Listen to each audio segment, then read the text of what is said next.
very quickly, entrepreneurship, because it's a common question, always ask, can I be my own boss? Can I be an entrepreneur? Okay.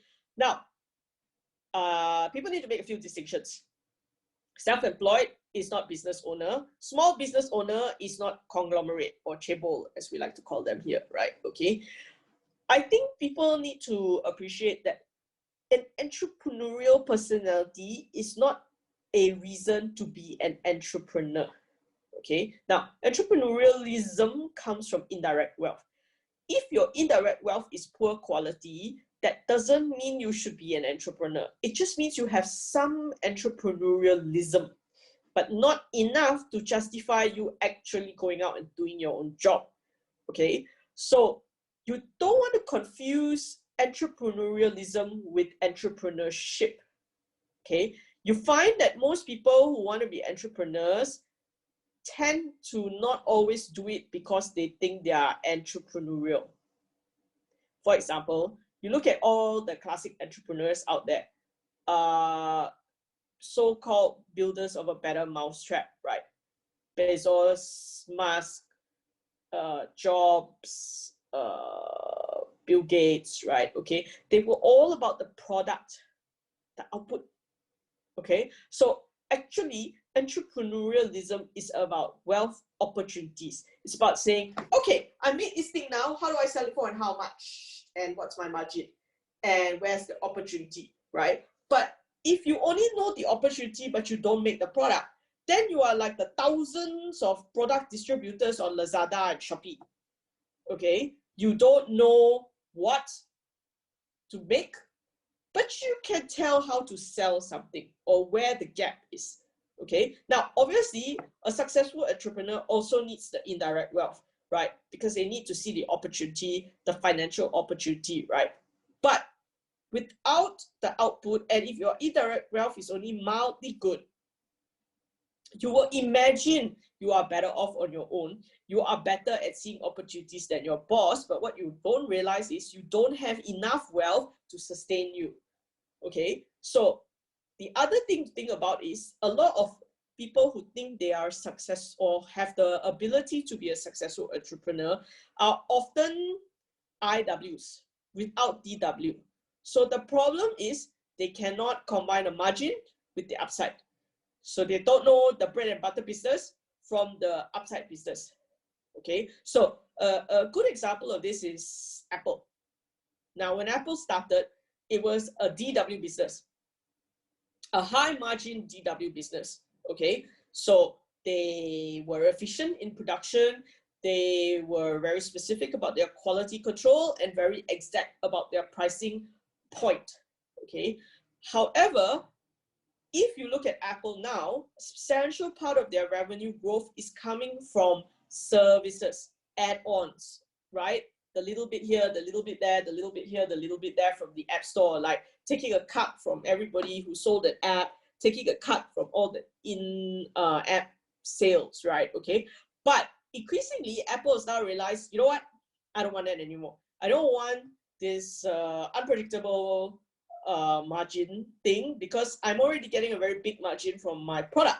So one of the things that Apple intends to introduce is a bundle, which means you marry them for $10 every month and you get this range of services, right? Okay, now that's a shift back to direct wealth. Okay, so they've gone the full circle, right? They've gone high price direct wealth, they've got direct wealth, indirect wealth, they've got indirect wealth at some stage because at one stage iPhones were priced outrageously, and now they've gone back to direct wealth, the security of the income, right? So the ability to have both is crucial to an entrepreneur. But if I had to choose, let's say somebody comes to me and their child owns direct wealth and they want to be an entrepreneur, I probably put more odds on them than the guy with only indirect wealth. Okay, because the guy with only indirect wealth is gonna fizzle. The guy with direct wealth is gonna always play the margins. Okay, he's always gonna be super safe, right? So the odds are Mr. Direct Wealth will make money. Mr. Direct Wealth just needs to be taught how to find other indirect wealth opportunities. But the indirect wealth guy won't ever know how to do a margin. Okay? yes, you need both optimally. But if you have one candidate with direct wealth, one candidate indirect wealth, they both come to you and they say, can I be an entrepreneur? I would like to say yes to the direct wealth guy. Okay, all right. Now, okay, now we're on to the sample questions. Sorry, the samples. When luck pillar 56 comes in, which is like 3 to 4 years from right now, it's a quay high luck pillar which clashes with his month king stuff. The question is whether he'll begin to do well because it's the wealth luck pillar, the quay high, or will it not do well and give him more stress because the quay high is clashing with his resource, the ting stuff in his month. That's the question. Okay, I'm gonna unmute you. Sorry, I'm gonna mute you, Sunil. Okay, while I try to condense the questions for the students here, right? Okay, so the trick here is to ask ourselves this question. First, why is the 26 to 36, 36 to 46 luck pillars good?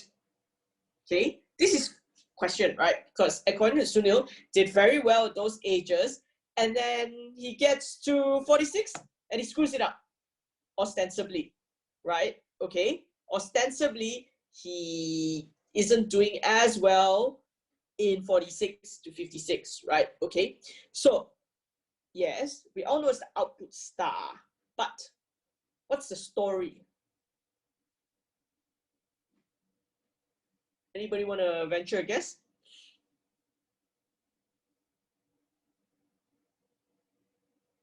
Okay, the 26 luck pillar has the shun, which makes shun the chun, which is wealth for him.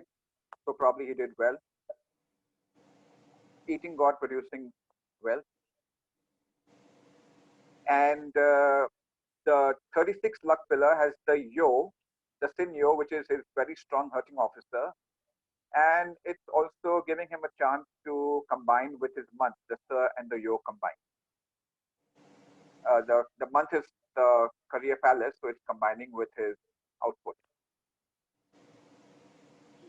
Okay. Making more metal stronger and hence producing wealth again. Okay. Anybody else want to give it a try? Sunil took the easy answer. So now you all have to come up with a hard answer, the better answer. I feel that there's a resource problem there. Where?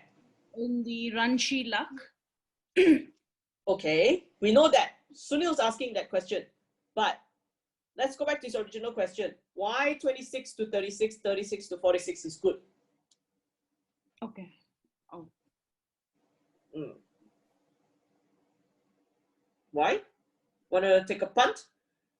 It's the same thing which Sunil said. The same answer. Output. Output, yeah. Okay, let's go back to your theory about the current luck pillar that. Current luck pillar, the wealth is being converted to, because of the ting, it combines with the ting. So the wealth before, I think there's a resource problem because of that. The resource, I mean, his thinking is not right at this point. So it, sort of because of that problem, it is not working out. Okay. Anything else?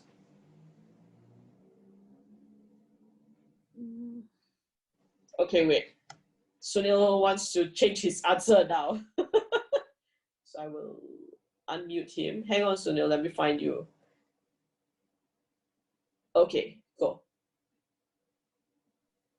So can you hear me? Yes, go ahead. Yeah, I don't want to change the answer. I was just talking about this 46 luck pillar. The reason why he could be losing wealth in the 46 is because the French star has become even more strong, and they're all attacking the wealth. That is why, because the Wu Shan in the year probably is taking a go at the run, exposed wealth, and that's why he's losing money. The French has become overly strong, the French star. Okay. Okay. I will let one more person put forth their theory before I end everyone's misery. Sally. Yay. Always can be relied on to have a punt. All right. The floor is yours. Okay, here's my punt. He's had 20 years of very strong output, and his last 36 to 46 was hurting officer. So maybe his ideas at the time were very valued and relevant, but maybe he started to get a bit overconfident. And I would ask him, the new factory business that he bought, is it relevant to the success of his other good businesses, or has he gone and become too confident and bought something that maybe isn't in line with his competencies? Yes, I think you should keep going. You might be onto something. That's it. Okay, good punt, actually, really good punt. Okay, so anybody else want to give it a punt, or shall I launch forth into my theory? Anybody? No? All exhausted their theories? Okay, so I think the first thing that was interesting to me, and it's always interesting to me to see student responses, because it gives me a sense of what everybody's thinking, right? And why everybody is not able to come to an answer, right? Okay, now I think there's this habit of kind of thinking about a star in isolation, i.e., oh, okay, eating God is his ideas. Output is overstretching. Combination with his wealth star. Okay. First of all, there is a three-harmony combination in the chart. Agree? In the natal chart, you have Shen Zhi Chen, and significantly, it is in correct order. Shen Zhi Chen. Okay, so there's no doubt this guy be rich. No doubt at all. Okay, for sure. All right. Now, if you look, every pillar is producing water in some form or another, including the resource combining with the monkey in the month and year. Yes? Everybody all follow that? Did we see that? Okay, cool. Okay. Now, has it occurred to anyone that the reason why he's having problems is because in the 46 luck pillar, what enters graveyard?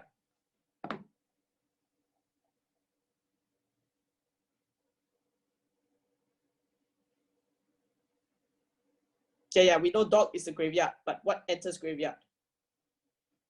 Okay, everybody knows. Metal. Now, I'm going to ask what seems like the $60 million question, but actually you guys probably just didn't realize it because you're busy thinking about other things. Who is output